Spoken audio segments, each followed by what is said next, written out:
ke-30 sampai ayat yang ke-36 kita baca dalam Nehemia pasal yang ke-10, saudara. Kita lihat bersama, kita baca ayat 30 sampai 36. Sama-sama kita baca 1, 2, 3. Pula kami tidak akan memberi anak-anak perempuan kami kepada penduduk negeri ataupun mengambil anak-anak perempuan mereka bagi anak-anak lelaki kami. Dan bila mana penduduk negeri membawa barang-barang dan berbagai-bagai gandum untuk dijual pada hari Sabat, kami tidak akan membelinya dari mereka pada hari Sabat atau pada hari yang kudus. Dan kami akan membiarkan begitu saja hasil tanah pada tahun yang ke-7 dan tidak akan menagih sesuatu hutang. Pula kami mewajibkan diri untuk memberi tiap tahun sepertiga sikal untuk ibadah di rumah Allah kami, yakni untuk roti sajian, untuk korban sajian yang tetap, untuk korban bakaran yang tetap, untuk hari-hari Sabat, bulan-bulan baru dan masa raya yang tetap, untuk persembahan-persembahan kudus dan korban-korban penghapus dosa, untuk mengadakan pendamaian bagi orang Israel serta segala pekerjaan di rumah Allah kami. Pula dengan membuang undi kami, yakni para imam, orang-orang Lewi dan kaum awam, menetapkan suatu cara untuk menyediakan kayu api. Kayu itu harus dibawa ke rumah Allah kami secara bergilir oleh kaum-kaum keluarga kami pada waktu-waktu tertentu setiap tahun, supaya di atas mezbah Tuhan Allah kami ada api yang menyala seperti tertulis dalam kitab Taurat. Lagi pula setiap tahun kami akan membawa ke rumah Tuhan hasil yang pertama dari tanah kami dan buah sulung segala pohon pun kami akan membawa ke rumah Allah kami, yakni kepada para imam yang menyelenggarakan kebaktian di rumah Allah kami, anak-anak sulung kami dan anak-anak sulung ternak kami seperti tertulis dalam kitab Taurat, juga anak-anak sulung lembu kami dan kambing domba kami. Amin. Saudara, kita melihat dalam pasal yang ke-10 tentang apa perjanjian komitmen yang diperbaharui oleh orang-orang ini, saudara, orang-orang Yehuda, umat-umat Tuhan. Kita melihat dalam pasal 10 ini hal-hal yang mereka baharui, mereka perbaharui, komitmen mereka, janji mereka yang sudah hancur, hancur, semuanya hancur. Dan karena hal-hal yang seperti ini yang hancur, maka mereka mengalami yang namanya penderitaan, kesusahan, sudah kehancuran, masa depan hilang, dan bagaimana kemudian mereka tertawan jadi budak, sudah karena komitmen-komitmen yang seperti inilah yang dibiarkan hancur. Itulah sebabnya pasal 9 kemarin kita melihat bagaimana mereka menyadari dan kemudian mereka mengambil sebuah keputusan untuk memperbaharui komitmen mereka. Karena mereka sadar sudah, kalau ini dibiarkan maka mereka akan tetap tidak memiliki masa depan. Tetapi ketika komitmen ini dibaharui, hal-hal yang sudah rusak ini diperbaiki lagi, maka mereka percaya ada masa depan yang cerah yang Tuhan sudah sediakan buat mereka. Demikian pula halnya dengan saya dan saudara pada pagi hari ini. Kita sama-sama mau melihat hal-hal apa, komitmen-komitmen yang seperti apa yang mungkin sudah hancur. Karena saya melihat ada beberapa hal, Bapak Ibu Saudara, komitmen-komitmen yang dibaharui oleh mereka. Dan ini penting. Ya, ini penting, dan mungkin saja hal yang sama sudah terjadi dalam hidup kita. Ada hal-hal yang rusak, ada hal-hal yang sudah hancur. Bicara tentang komitmen, hidup kita masih utuh sampai hari ini. Ya, segala sesuatunya masih utuh sampai hari ini.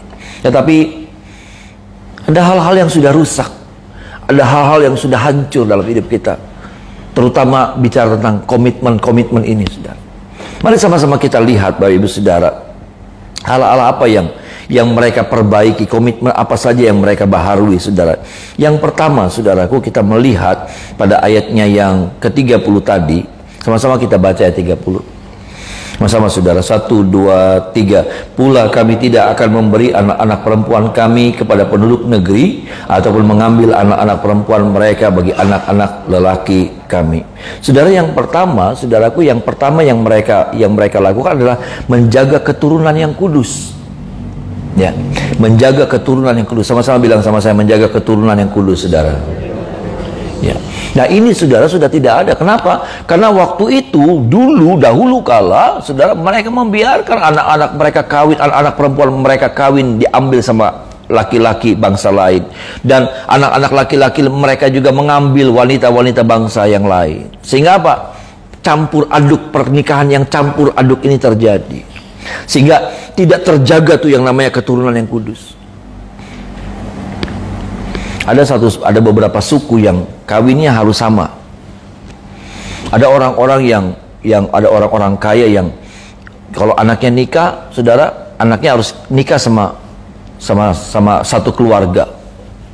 Kenapa? Dengan sebuah tujuan, saudara. Dengan sebuah tujuan supaya apa? Supaya terjaga ini semua. Ya, baik itu bicara tentang adat istiadat keluarga, kesatuan keluarga dan lain semua. Harta di dalamnya juga ada.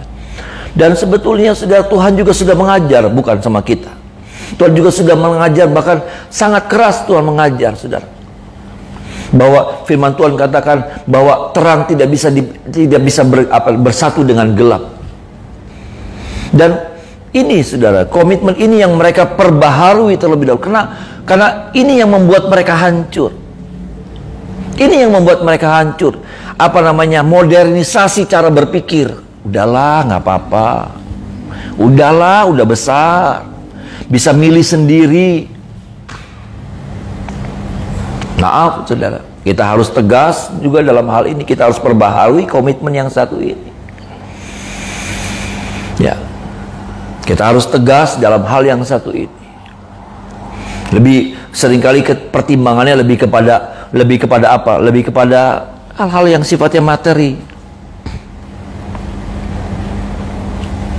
Sifatnya materi ketika anak kita ya dapat pasangan, lebih kepada penekanannya tentang materi.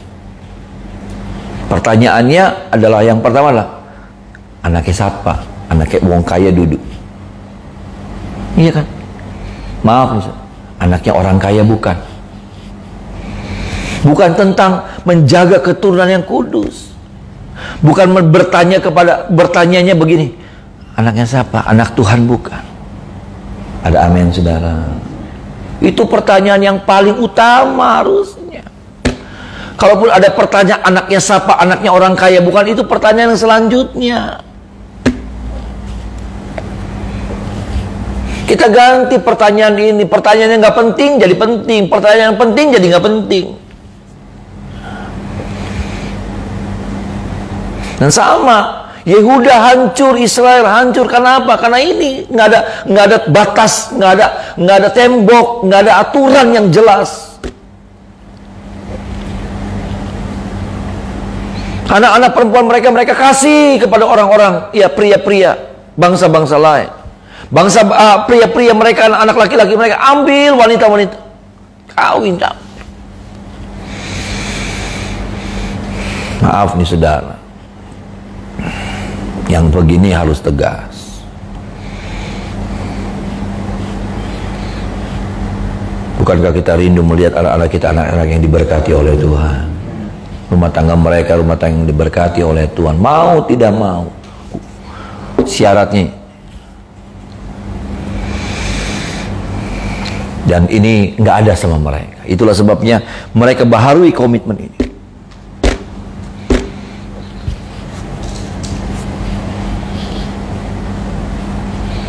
Saya senang saudara sama, maaf nih saudara ya, saya senang sama orang Katolik. Orang Katolik itu keras. Senang saya sama orang Katolik. Maksud saya punya prinsipnya itu tegas. Orang Katolik itu kayak gitu. Nggak ada urusan, nggak ada urusan tenglang sama tenglang. Nggak ada urusan suku, satu suku. Mereka akan bilang begini, kalau bukan Katolik jangan, nggak boleh. Kalau nggak sesama Katolik nggak boleh. Keras. Punya prinsip. Beberapa teman saya sudah, dapat orang Katolik, susahnya ampun-ampunan. Mesti kayak perang dulu, mesti berantem dulu. Kita seringkali gampang baik, kayak gini nih, gawa baik, diobral. Ya, nggak ada tuh yang namanya bagaimana aturan, apa ketentuan, syarat berlaku tuh saudara. Orang aja ada syarat berlaku di bawah. Ya, mau ambil anak saya boleh, tapi syarat berlaku.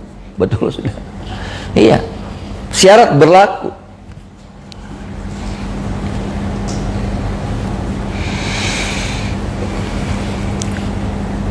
Tapi seringkali kita nggak punya ketentuan yang seperti ini, kita nggak punya syarat seperti ini. Makanya yang pertama yang mereka baharu adalah menjaga keturunan yang kudus, Mereka bilang nggak mau kasih lagi sama orang-orang sembarangan, nggak mau. Yang kedua, Bapak Ibu Saudara, kalau kita melihat komitmen apa yang dibaharui oleh mereka, ya. Ayat 31, Bapak Ibu Saudara, sama-sama kita baca ayat 31.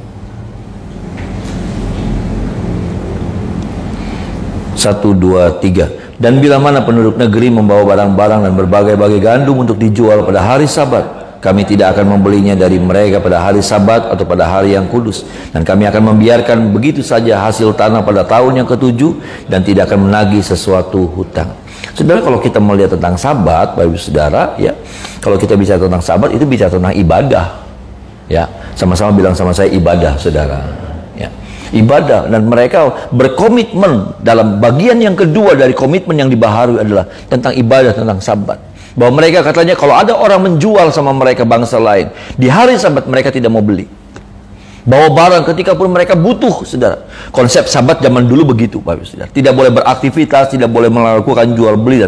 Tapi buat saya Sabat ini bicara tentang ibadah. Kenapa? Karena Tuhan menyediakan Sabat itu bukan sekedar buat itu sebetulnya. Tapi bagaimana Tuhan mau supaya setiap orang menghususkan diri untuk apa? Beribadah kepada Tuhan.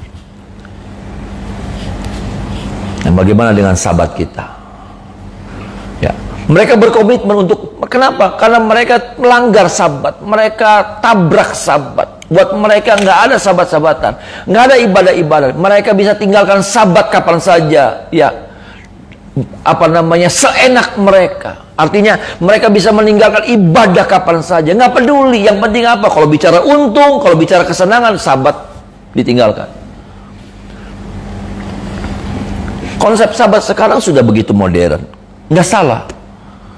Makanya kalau sampai yang seperti ini kita langgar juga, waktunya dimana Sabat itu, ibadah itu kita harus kerjakan, tapi kita tidak lakukan, kita tidak kerjakan. Aduh.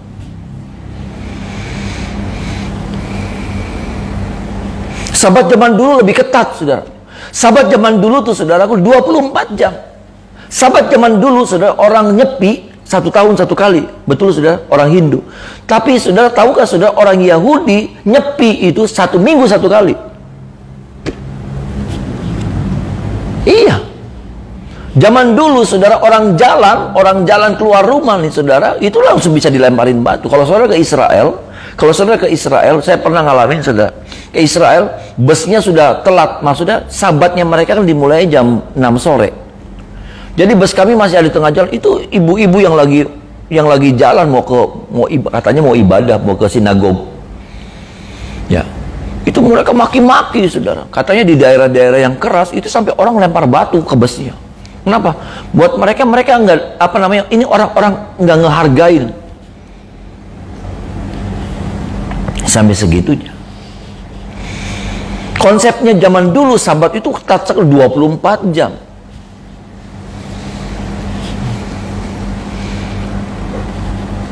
Sekarang kita cuma bicara tentang ibadahnya.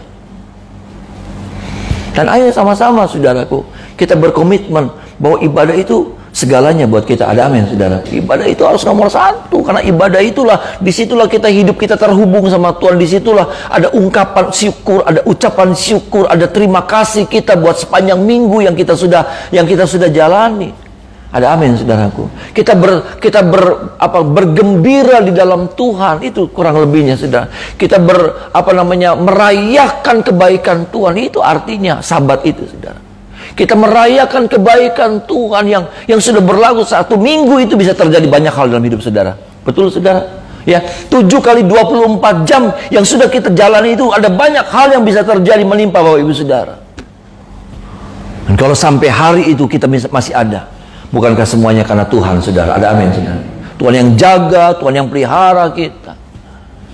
Di sepanjang minggu itu ada banyak orang yang celaka. Di sepanjang minggu itu ada banyak orang yang masuk rumah sakit. 1 minggu itu ada banyak orang yang jantungnya terganggu. 1 minggu itu ada banyak orang tua yang kehilangan anaknya. Ada istri yang kehilangan suaminya, ada suami kehilangan istrinya. Tapi kalau 1 minggu ini kita masih dijaga sama Tuhan, bukankah itu karena Tuhan baik buat saya dan saudara? Itulah sebabnya di hari itu kita merayakan kebaikan Tuhan. Makanya kalau ibadah jangan sembarangan. Saya suka sebel kalau ngeliat orang ibadah begini.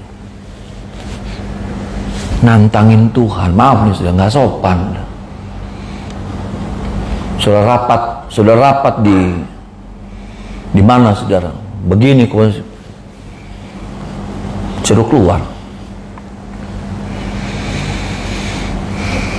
Ibadah-ibadah, kita kasih hormat sama Tuhan. Sudah bukan kasih hormat sama WLK, sama pendetanya, bukan. Tapi sudah lagi kasih hormat sama Tuhan yang sudah kasih hidup buat kita. Kita tahu bukan bagaimana untuk nafas ternyata mahal sekali. Kemarin kita baru sadar bahwa orang berebutan oksigen, tabung oksigen. Sampai orang antri panjang. Sampai ada cerita-cerita yang aduh menyedihkan. Anaknya lagi antri buat orang tuanya oksigen. Ditelepon sama keluarganya, udah pulang. Kenapa? Mama udah nggak ada. Cuman karena nggak ada oksigen. Kalau sampai dia nggak usah ngantri, dia bisa pulang cepat, masih bisa kebantu mamanya. Beberapa jam mungkin, beberapa hari mungkin, atau mungkin beberapa menit.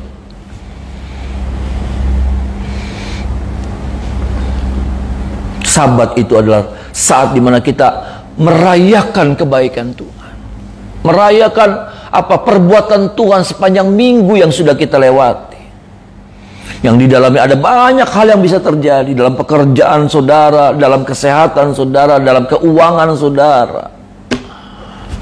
Satu minggu itu ada banyak orang yang ketipu, banyak, ya kan? Ada banyak orang yang bangkrut karena minggu itu.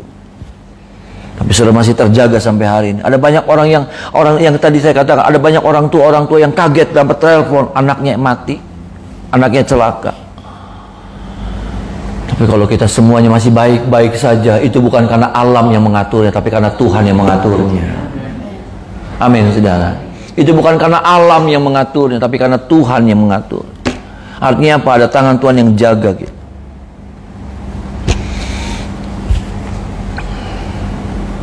Hal yang ketiga, komitmen apa yang dibaharui Bapak Saudara? Kalau saudara melihat pada ayat yang selanjutnya,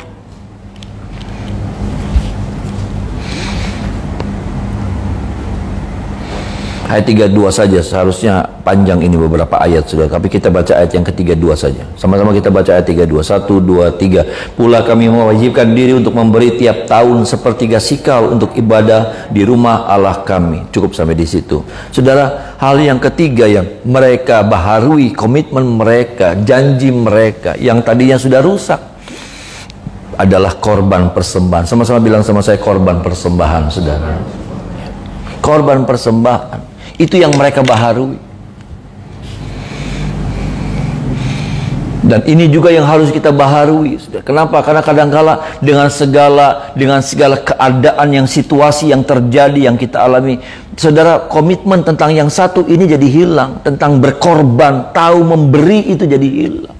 Kita jadi orang yang begitu egosentris, kita begitu orang yang sangat mementingkan diri sendiri.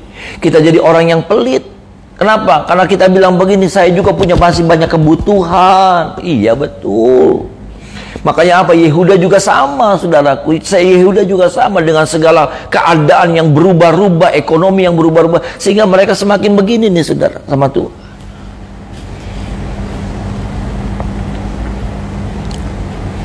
Bahkan ketika cerita mereka baru pulang dari pembuangan, saudaraku, yang harusnya mereka begitu antusias, tapi apa yang terjadi? Mereka jadi orang-orang yang menahan itu semua. Mereka jadi orang yang melupakan Tuhan. Padahal perbuatan Tuhan, pertolongan Tuhan sudah begitu hebat. Bukan cuma saudara, saya. Bukan cuma saya, semua hamba-hamba Tuhan harus sama-sama memperbaharui komitmen yang satu ini. Korban persembahan yang tulus, yang ikhlas, bukan cari nama, bukan cari muka.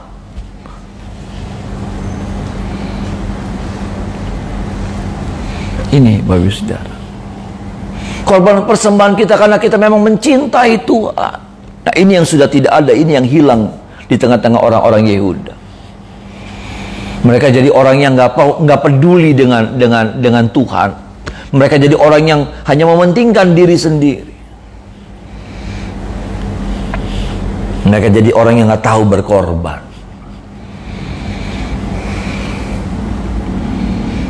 Padahal saudaraku, dari korban itulah saya melihat dari firman Tuhan ini. Dari situlah Tuhan memberkati hidup saya dan saudara. Firman Tuhan bilang banyak hal dalam banyak ayat. Berilah maka kamu akan diberi.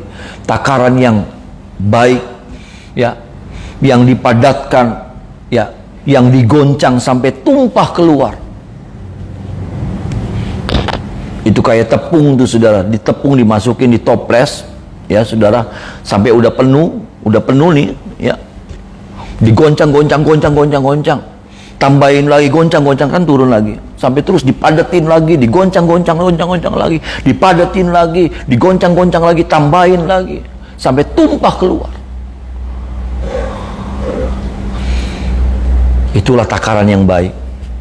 Makanya apa? Ukuran yang kamu pakai akan diukurkan kepada.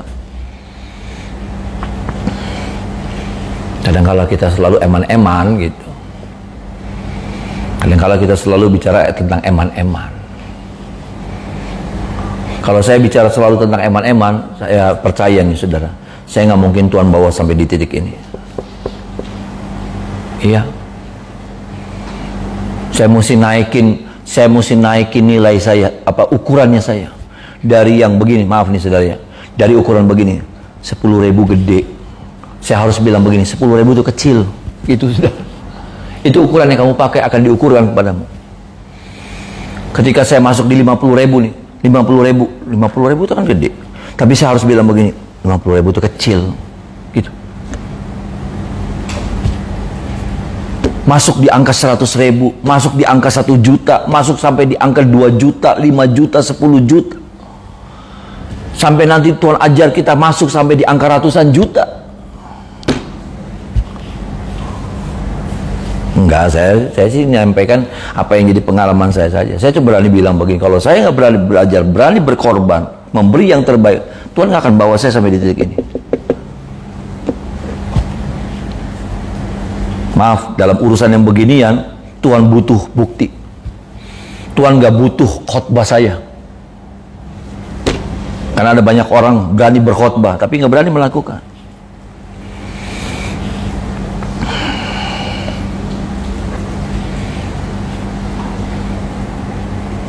Tolong kita ya saudara, ya.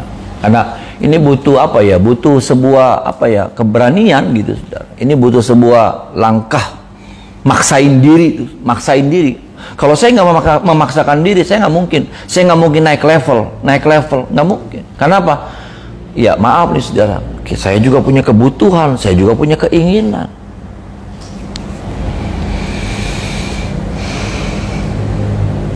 Bukan cuma Bapak Ibu Saudara, kita semua punya hal yang sama, rasa yang sama itu punya.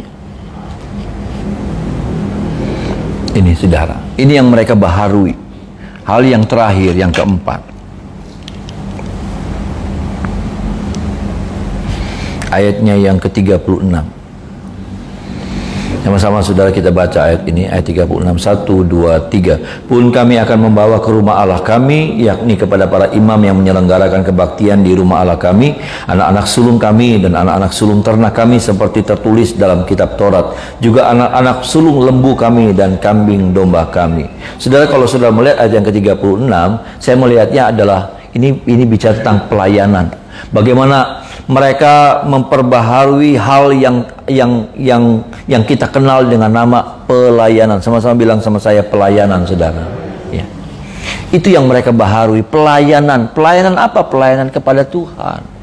Saudara, kalau saudara melihat usaha bisnis sekarang, usaha-usaha, ya sudah perusahaan-perusahaan sekarang sedang memperbaharui itu yang namanya pelayanan. Mereka mengupgrade itu, ya. Mengupgrade itu bagaimana cara mereka melayani, bagaimana cara mereka menyapa konsumen, bagaimana mereka menghargai konsumen, saudara. Itu pelayanan, ya. Pelayanan. Bagaimana kemudian mereka mengupgrade diri, ya saudara, setinggi mungkin untuk apa? Bukan jadi jaim, bukan jadi jutek, bukan jadi sombong, tapi bagaimana mereka melayani dengan pelayanan yang terbaik. Itu perusahaan-perusahaan yang semakin bagus, pelayanannya pasti semakin keren. Dan ini juga yang terakhir yang saya lihat, yang saya bisa dapatkan ini, saudara, 4 hal ini. Pelayanan mereka yang mereka baharui, cara mereka melayani Tuhan, sikap mereka melayani Tuhan, motivasi mereka melayani. Karena banyak hal, saudara, bicara pelayanan itu bukan bicara tentang performance. Kadang-kadang kita penekanan tentang performance, ngomong bagus, nyampein bagus, saudara. Maaf nih, saudara.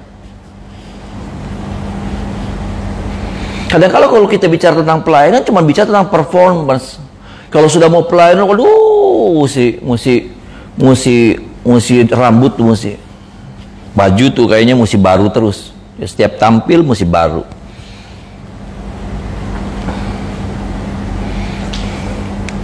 Nggak apa-apa. Boleh, saudara. Bukannya salah, boleh. Nggak apa-apa. Tapi maksud saya begini loh, penekanannya bukan cuma di titik itu, karena pelayanan bukan cuma tentang performance, bukan cuma penampilan bagus, cantik. Ada gereja-gereja, saudaraku, saya nggak ngerti ya, itu mah kebijakan ya, saudara. Tapi buat saya enggak lah ya. Ada gereja-gereja yang nggak boleh tuh gemuk tuh, saudara. WL gemuk tuh nggak boleh. Nggak boleh, beneran, saudara. Itu gemuk, dibilang begini, kasih waktu 2 bulan. Kalau 2 bulan nggak kurus, saudara, mundur. Ya, itu mah kebijakan ya, saudara, ya, itu mah kebijakan. Saya nggak mau ngungkit-ngungkit yang begituan. Cuman ya bagus sih, saudara, tapi penekanannya bukan cuma itu gitu. Iya kan? Kalau yang kayak gitu gemuk-gemuk pada minggir, kabeh yang gemuk-gemuk minggir, ya, saudara. Ya, saya juga minggir juga kalau sampai nggak boleh, ya. Saya juga minggir. Bukan itu, bagus, teman, bukan itu penekanan, bukan hanya itu penekanannya. Apa skill, sudah skill bagus, skill kita mesti tingkatkan, ada amin, saudara. Tapi bukan cuma itu skill dalam hal apa, dalam hal jadi WR, dalam hal bermain musik, dalam hal yang lain-lain lagi, dalam hal berkhotbah, skill kita harus tambahkan. Saya suka melihat kalau orang khotbah, caranya, cara berdirinya, ya, saudara, cara icebreakernya pertama, dia memperkenalkan diri kayak apa, bagus, saudara, ya. Dan itu juga menambah gitu, nggak terusnya ada orang kalau khotbah begini terus nggak enak dilihatnya, iya kan, saudara. Kalau saya juga, kalau saudara ya gitu terus ngebenerin kerat kayak kerai ke karena apa ya, anak singgate.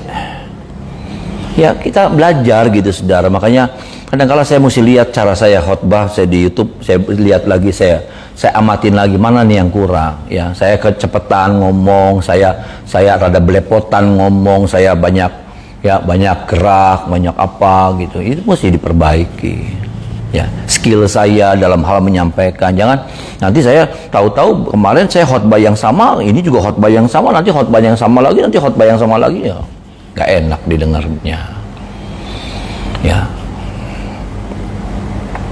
skill, saudara. Ya, ini buat pelayan-pelayan Tuhan nih, ya, buat hamba-hamba Tuhan, ya. Belajar, saudara, belajar. Saya juga berani belajar sama orang lihat, tapi saya juga lebih banyak belajar sama Tuhan. Ya, saya cuma mau supaya Tuhan, saya nggak mau yang namanya nyontek-nyontek khotbahnya orang, nggak mau saya. Buat saya itu nggak keren.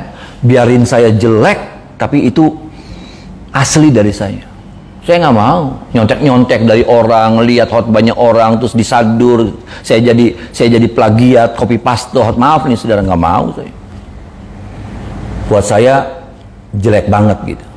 Artinya gini, nggak mau usaha, maunya gratisan. Oh, saudara, nemuin khotbah tuh, sudah ini nih, saya baca ini, maaf nih, saudara, saya baca ini nih, saudara, udah puyeng duluan. Pasal yang ke-10 udah puyeng duluan.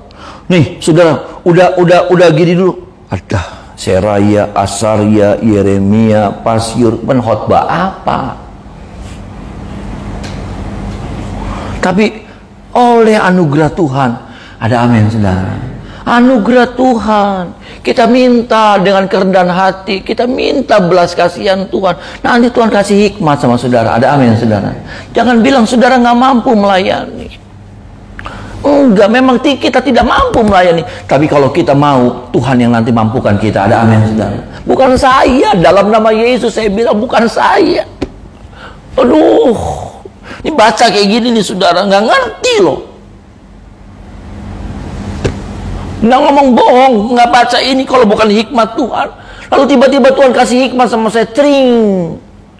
Kayaknya tuh saudara, kayak ada bunyinya, tring.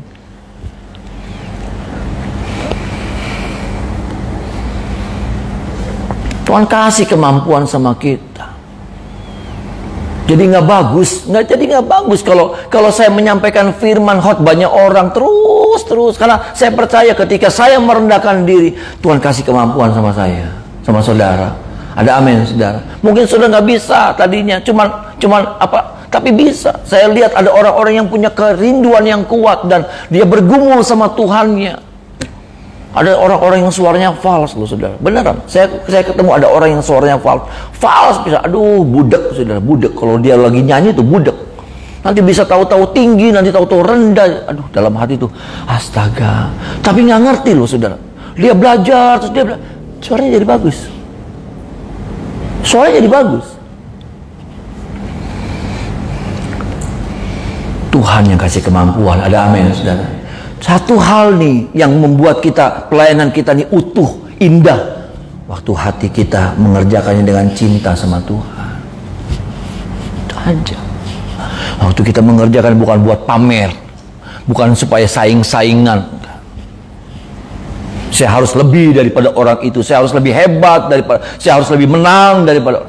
Tapi bagaimana kita sedang mengerjakan tanggung jawab kita. Dan kita sedang mengerjakan buat Tuhan.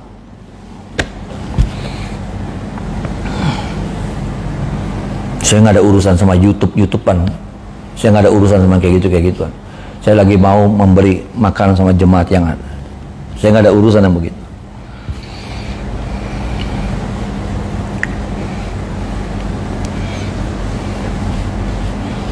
Tolong kita ya saudara, supaya ini nih hal-hal 4 hal ini nih saudara yang dibaharui dalam hidup kita, sehingga saudara, kedepannya hal-hal yang luar biasa juga Tuhan buat, saudara. Tuhan kerjakan dalam hidup saya dan saudara. Kenapa? Karena ada hal yang sudah dirubah, karena ada hal yang sudah dibaharui dalam hidup. Tolong kita, mari kita menyembah Tuhan.